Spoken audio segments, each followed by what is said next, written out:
Only I'm a professionallystrong.com, and I want to help you become the best and strongest version of yourself. And today, I'm addressing a question that I get asked from time to time, and that is, how much does genetics play a role in getting in shape and working out? And the long and short of it is that your genetics do play a role in how easy or difficult it is for you to get in shape, but they are not an excuse if you want to be lazy just because you're not someone that it didn't end up winning the genetic lottery. You know, a lot of people end up using their genetics as a scapegoat for any results they aren't getting, but unless you're someone that is going for the elite of the elite level, your genetics probably are not holding you back. The things that you end up doing or not doing are going to be way more important than your genetics. Now, it is true that there are some things that are outside of your control that are predetermined before you were even born. And in this video, I'm going to talk about some of these things, but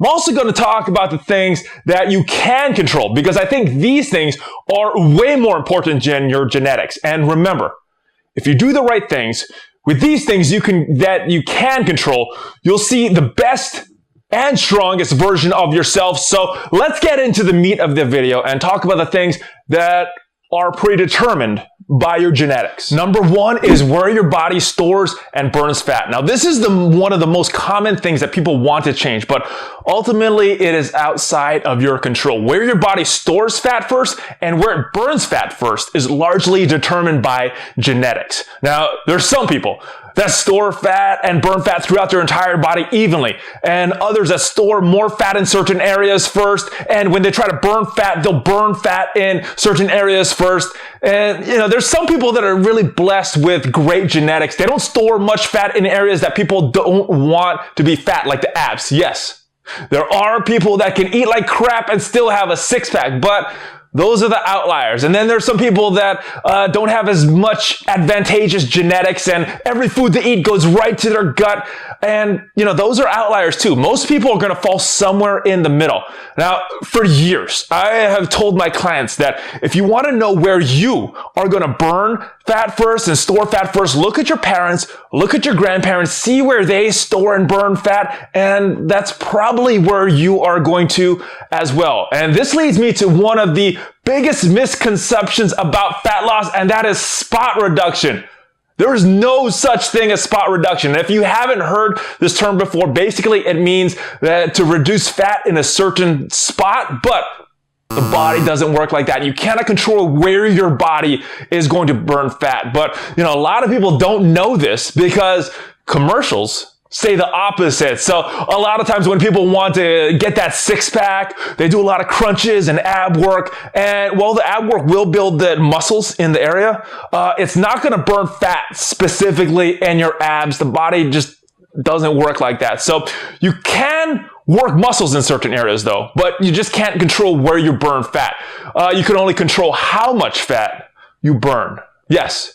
How much fat you have on your body is up to you, and burning fat comes down to the same three things that I'm always talking about: your nutrition, your workouts, and your consistency. And even though you may not lose fat in the area that you want to at first, if you keep going, you keep burning fat, you keep making the right decision, eventually you'll burn fat in the area that you want, because at some point, your body only has a certain amount of fat that it could burn, and it's going to have to come from somewhere. Number two is your bone structure. Now, if you're an adult, then your bones are pretty much the length that they are, unless they invent some kind of crazy Gattaca type stuff. There's no real way to change them. And why is this even important? Well, if you look at the width of your shoulders, the width of your hips, the length of your bone, it's all tied into your bone structure, and you're not going to change your skeletal framework. So what will your bone structure affect? Well, the length of your bones could affect a bunch of stuff, could really affect your aesthetics though. If you want that V-tapered look, it's really going to help to have a longer clavicle bone, which makes your shoulders wider, and a narrow pelvis, which makes your waist smaller.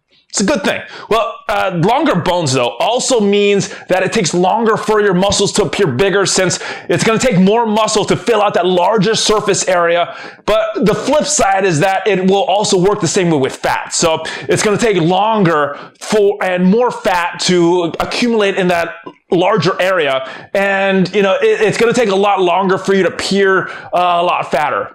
Your strength is also affected by your bone structure. Longer bone structure means a longer lever arm, which means that it takes more force to move that longer lever arm. Now, if you have longer arms and longer legs, then you'll need to generate more force to move the same amount of weight as someone that has shorter arms and shorter legs. So longer, shorter bones, they each have certain advantages and disadvantages. And, what you have is pretty much what you're going to have to work with. Now, just keep in mind that you might not be able to change your bone structure at all, but you can change what is on these bones. You could build muscle, get bigger in certain areas. You could lose fat and look smaller in certain areas. That part is all up to you. And just like everything, you get out what you put in. Number 3 is the origin and insertion of your muscles. So most people probably aren't aware of what this even means. So let me break it down for you just a little bit. So your muscles, they're connected to your bones with tendons.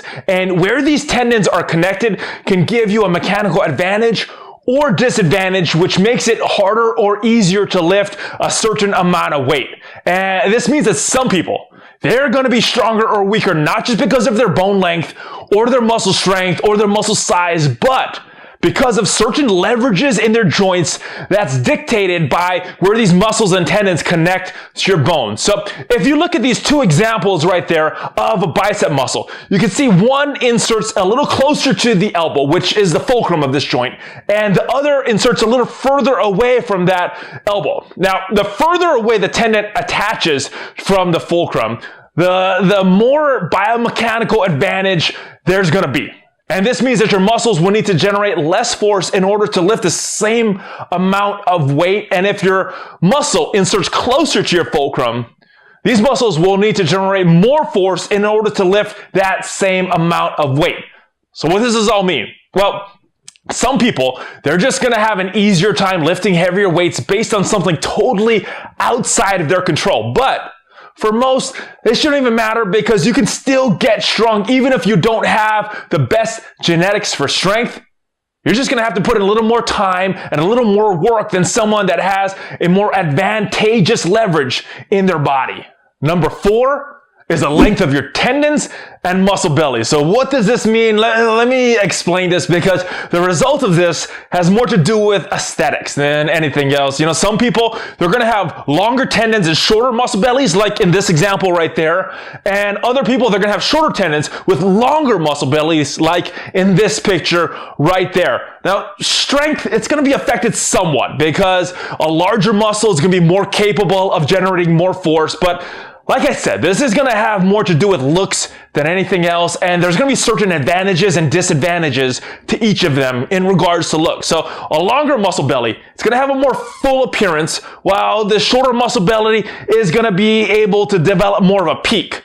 Which one is better? It's really subjective and more of a matter of personal preference than anything else. But regardless of the length of your tendons and muscle bellies, you can still work out, you can still build your muscle, you can still burn fat, you can still get strong, and you can still look good. And like everything else that you can't change, whether you're happy with your genetics or not, it's really about making the most of what you have, because ultimately it's going to come down to creating the best version of yourself. And number 5 is the body's response to training and good nutrition. Now, this subject, it could get pretty in-depth, pretty complicated. I'm just going to try to keep it real simple and touch on some of the main points here. Because like most things, there are just some people that respond better to training than others. And I know you know those people. They hardly ever work out, but they're always in great shape. And then on the flip side, you probably know someone, maybe you are that person, puts in a ton of effort and just gets very minimal results. Same thing goes for nutrition though. You probably know that person that just eats like crap, eats whatever they want, and they're ripped. And then you all probably also know that person that no matter how much they track their calories, no matter how much on point they are with their nutrition, it's just a struggle for them to get a lot of results. Why is this? Well, there are genetic differences that determine how our body reacts to different stimulus. And some of the factors that affect this may include the type of muscle fibers that your muscle is made of, the amount of muscle fibers that you have, the hormones that may be more or less prevalent in your body. There's a bunch of different things, but that is why there's no one cookie cutter program that works for everybody. Even the best workout program or nutrition plan is going to have some outliers that just don't respond well to it, and then others, they're just going to respond to every single thing they do. So finding the best program for you might require some trial and error. But some people, they're going to respond better to high reps, some better to low reps, more volume, less volume. Nutrition, it's the same way. Some do better with low carb, some are going to do better with low fat, some are going to respond more to a balanced diet.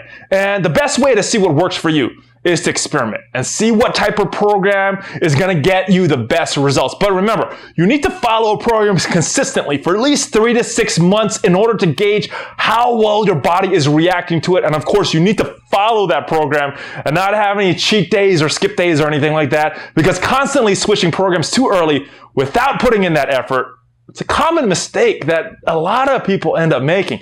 Most people have one style of workout or one program that they want to follow, that they enjoy the most, and hopefully this is the one that they enjoy the best. But if not, and that's you need to make a decision if you want to do the program that you enjoy the most or the program that gives you the best results, the results that you actually want. And like I said, this topic can get very complicated, but I just want to touch on some of the main points more than some of the things that I want to do in this video.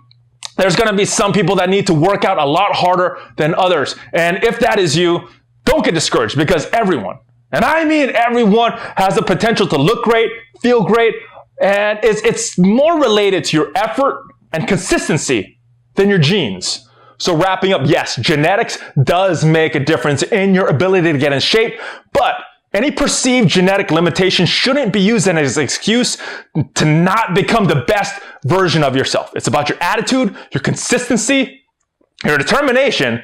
These things are going to be much larger factors in whether or not you become the best and strongest version of yourself. It's not just genetics. Now, if you want the PDF notes for this video, make sure you click on the link in the description. Check out the site professionallystrong.com. If you like this video, please subscribe to the channel because there are more videos coming. Of course, share this with all your friends.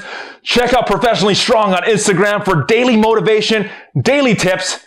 Thank you for watching. I will see you next time with another video to help you become the best and strongest version of yourself.